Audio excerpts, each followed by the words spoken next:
I be moving. Whipping the foreign, I'm cruising. The money I'm speaking is fluent. All of my business booming. Stacking my cash in abundance. All of my family funded. Finally got what I wanted. Life is amazing, I love it. Everyone know that I run it. Yeah, look at me now, I came up. I've been thinking back then when I almost gave up on the game, cause I never got in my way. Yo les postos, c'est Sacha, bienvenue dans cette nouvelle vidéo. Je vais vous partager dans cette vidéo mon mercato idéal pour le Paris Saint-Germain. Je vais me mettre à la place du directeur sportif Leonardo. Le Paris Saint-Germain, d'après la presse, aurait une enveloppe entre 70 et 100 millions d'euros hors vente. Donc c'est possible qu'il y ait plus si jamais il y a des départs. Donc je vais me mettre à la place de Leonardo et vous faire partager mon mercato idéal. Apparemment le Paris Saint-Germain chercherait à se renforcer à 4 postes minimum. Au poste de numéro 2 de gardien de but, un latéral droit, un milieu de terrain, un numéro 9 et potentiellement un défenseur central. Donc on va commencer avec le mercato idéal du Paris Saint-Germain, en tout cas le mien. Après une vague de départ, le champion de France va devoir renforcer son effectif pour maintenir la cadence vis-à-vis des autres grands clubs européens. Donc je me suis penché sur le mercato du Paris Saint-Germain. On va commencer par le poste de gardien de but. Au cage, de la stabilité enfin, le Paris Saint-Germain a trouvé un numéro 1. Après les peu convaincants mandats de Salvatore Sirigu, Kevin Trapp et Alphonse Areola, le club de la capitale se devait de réagir et de trouver le joueur adéquat au poste de gardien de but. C'est fait depuis l'été dernier avec l'arrivée d'un Keylor Navas au-dessus du lot à chaque grande rencontre disputée. On se rappellera sa prestation XXL à Santiago Bernabéu, notamment, et il va logiquement rester le numéro 1 la saison prochaine. Derrière lui, les mouvements sont plus conséquents. Le prêt de Sergio Rico, numéro 2, arrive à expiration. Alphonse Areola revient du Real Madrid, tandis que les jeunes Marcin Bulka, Garrison Innocent ou Simon Franchi semblent encore trop justes pour occuper le rôle de doublure. Donc mon avis, pour le titulaire, il n'y a aucune discussion possible et tout l'enjeu du mercato parisien se situe donc dans la recherche d'un numéro 2 de qualité. Sergio Rico ne sera pas conservé et Alphonse Areola pourrait rapporter un petit chèque d'environ 10 millions d'euros. Tout bénef pour le PSG qui va sûrement conserver ce pactole pour renforcer des postes prioritaires. Il doit alors chercher un joueur peu cher et qui se satisferait d'un rôle ingrat. David Ospina de Naples par exemple serait une option à moindre coût. En plus d'être francophone, il parle français, il est très bon, ainsi qu'à Pepe Reina qui serait aussi tout à fait logique en numéro 2. On va partir au latéral droit et un défenseur central. Thomas Meunier a été laissé libre, Thiago Silva aussi, tandis que Tanguy Kouassi est parti au Bayern de Munich. La logique ainsi voudrait que le Paris Saint-Germain s'offre un latéral droit et un défenseur central. Pour l'excentré, cela semble être une priorité. Aujourd'hui, seuls Thilo Kehrer, Colin Dagba et le néophyte Timothée Pembele peuvent occuper le poste. Dans l'axe, c'est Marquinhos, Presco Kipembe, Thilo Kehrer et Abdou Diallo qui assureraient la saison. Insuffisant pour moi, sûrement, du moins pour une équipe qui ambitionne chaque saison le dernier carré de la Ligue des Champions, mais aussi l'intégralité des compétitions nationales. Donc mon avis, il semble alors évident que le PSG doit se renforcer. Moi j'opte pour un latéral droit au profil différent de Thilo Kehrer, dans la mesure du possible, et un défenseur central à fort potentiel. Pour son latéral, moi trois profils semblent intéressants, Nordi Mukiele et Sergino Dest. Pour moi, ils ont été annoncés et pourraient quitter leurs clubs respectifs, Leipzig et l'Ajax, pour un chèque d'environ 25 millions d'euros. Deux options crédibles, à l'instar de Kevin Mbabou, l'excellent latéral droit de Wolfsburg, qui a mes faveurs. Quant à ceux qui vont les accompagner dans l'axe, je joue l'option jeunesse. Merih Demiral, 22 ans, est un joueur pour le présent et l'avenir. Seulement barré par Mathis de Ligt et Leonardo Bonucci à la Juve. Il y a aussi Nathan Ake, 25 ans, qui est un joueur confirmé en Première Ligue, et son globe, Mornemunds, va descendre.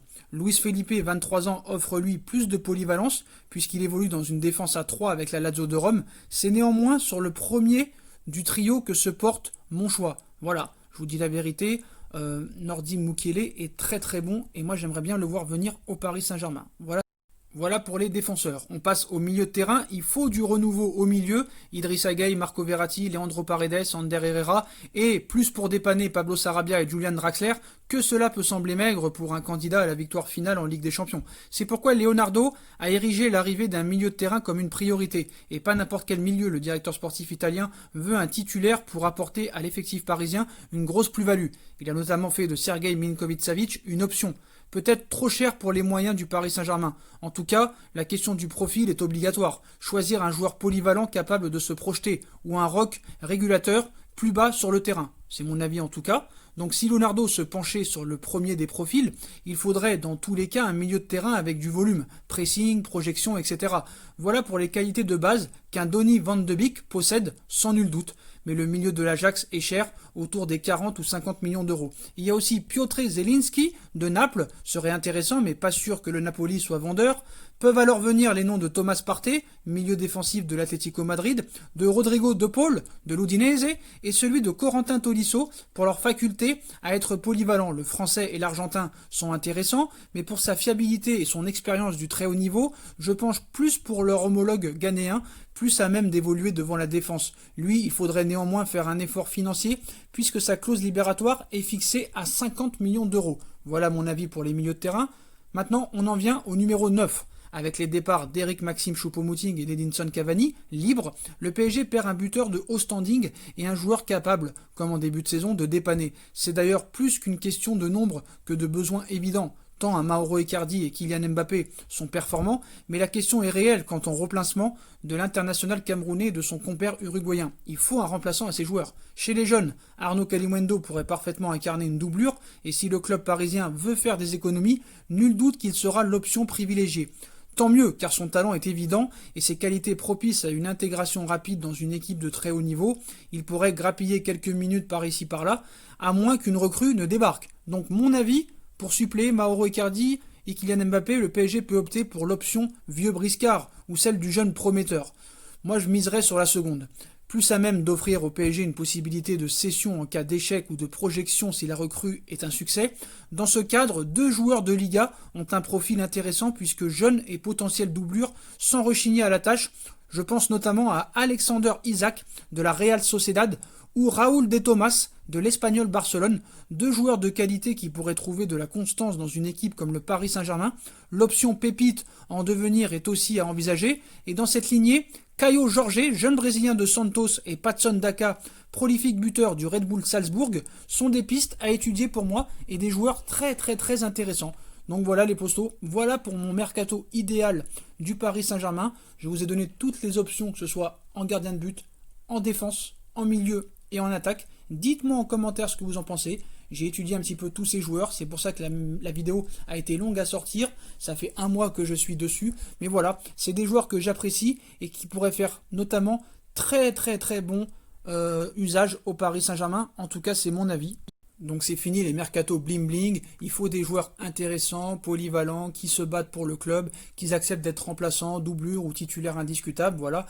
Il fallait voir un petit peu tout ça et prendre tout ça en considération. Voilà les postos, c'est la fin de cette vidéo. Dites-moi en commentaire ce que vous pensez de tous ces joueurs que je vous ai mis sur la table. Dites-moi aussi vos mercato idéal, si vous avez des joueurs en défense centrale, en latéraux, au milieu, en attaque que vous aussi vous pensez qu'il pourrait être une bonne option pour le Paris Saint-Germain et que je ne vous ai pas cité, voilà. Puis comme d'habitude, on bombarde la barre de like, on partage, on commente, on s'abonne, on active la petite cloche pour être tenu au courant des vidéos qui vont sortir. On me rejoint sur mes différents réseaux sociaux, ainsi que sur Utip si vous voulez m'aider en regardant des pubs gratuitement, ça me rapporte quelques centimes, ou faire un petit don comme vous voulez. N'hésitez pas aussi à vous abonner sur mes réseaux sociaux, ainsi que sur ma 2e chaîne YouTube No Feeling, tout sera en bas en lien en description.